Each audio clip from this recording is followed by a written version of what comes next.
So with cassette tape having a little bit of a resurgence recently, we thought it might be interesting to have a look at how you can record your stylophones onto something like this 4-track tape recorder.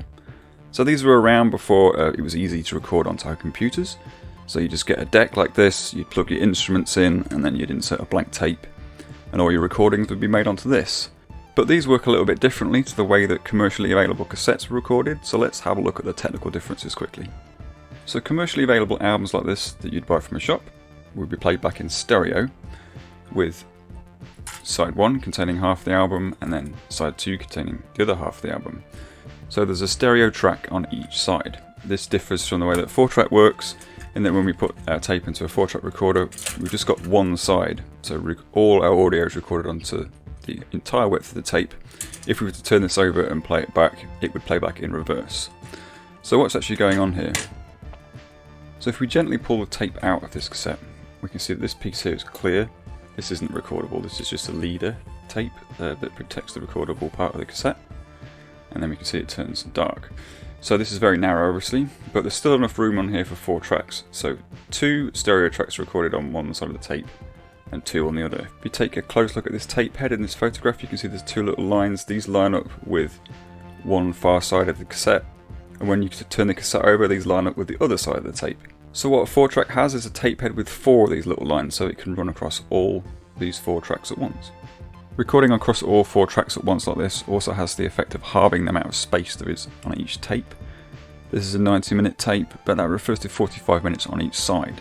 So we're recording across the entire width, so we only get 45 minutes.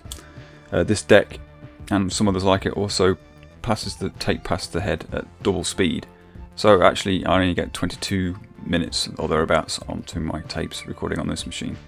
Playing at double speed like that helps the quality of the recording though, so that's good. Let's pop it in the machine.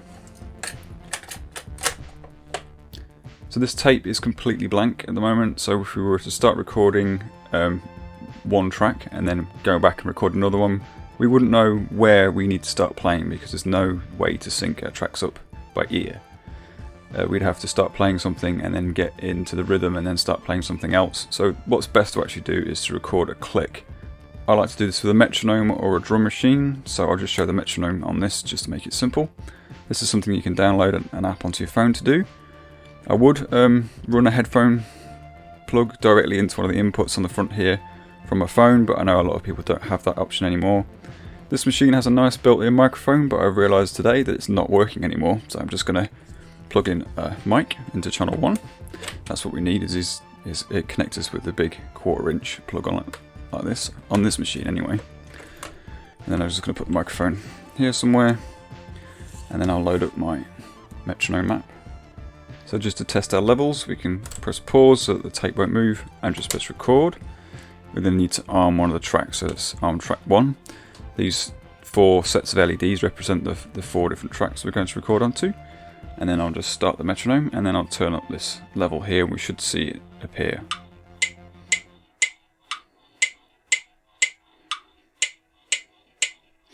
So then we need to start recording, let the leader tape pass so that we can see the black tape start to appear, and then we hit start, and then I'm just going to record a big chunk of metronome and go away and make a cup of tea or something.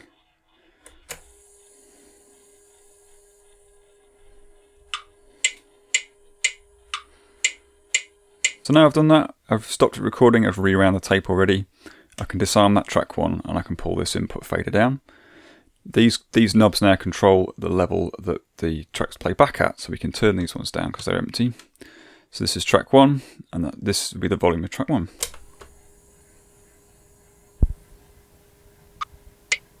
So there's our metronome, we can turn it up and down as we want. It's quite a noisy recording, but we don't need to worry about that because we're not keeping it ultimately, it's just going to be there for guidance. So I've got this stylophone set up here. I'm going to record this onto track 2. So on this machine, this fader here controls the input level of tracks 2 and 4, so we need to connect into this socket. I need a 3.5mm stereo cable like this. I'm going to use a headphone adapter to get it up to the right size for the input. I'm just going to whack that in there. I'm going to plug this into the audio out on the side. So just as we did before, we can press pause and record. We can on track 2, and then we can make some sound on the stylophone which we won't be able to hear until we turn this up. So we just need to find a good level for it, and then we can unpause and start recording something.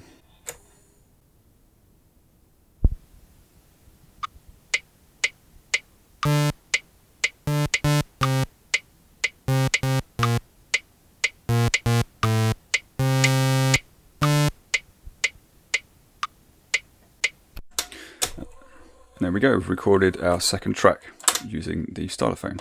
So then we play back. Now we'll hear those two together.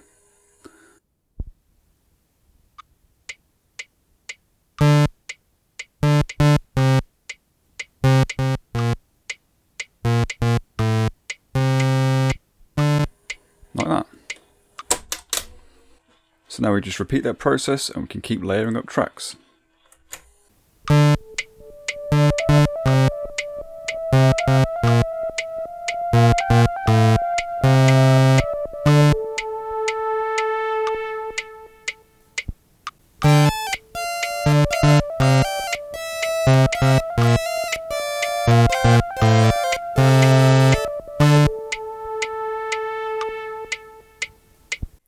So I've recorded on all 4 tracks, but we don't need to keep that metronome, so we can record over track 1 again.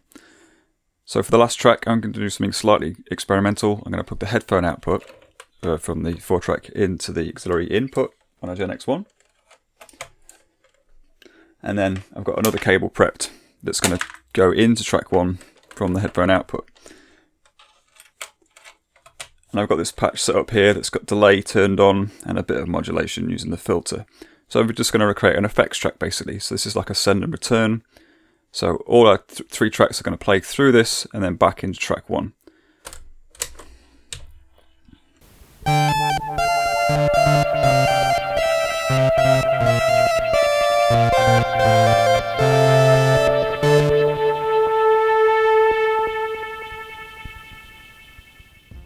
So there you go, I hope that demonstrates a little bit of the potential of recording onto cassette. You could also take the 4 outputs that are available on the back of this machine and run this out to a mixer and add a little bit of EQ and some more effects and clean the recording up a little bit. But without a mixer, without effects, you're going to get some quite raw, sort of dirty kind of recordings, which cassette is very good at. So if this interests you, have a look around for a 4-track recorder, have a look at the different models and have fun and experiment. Thanks very much for watching.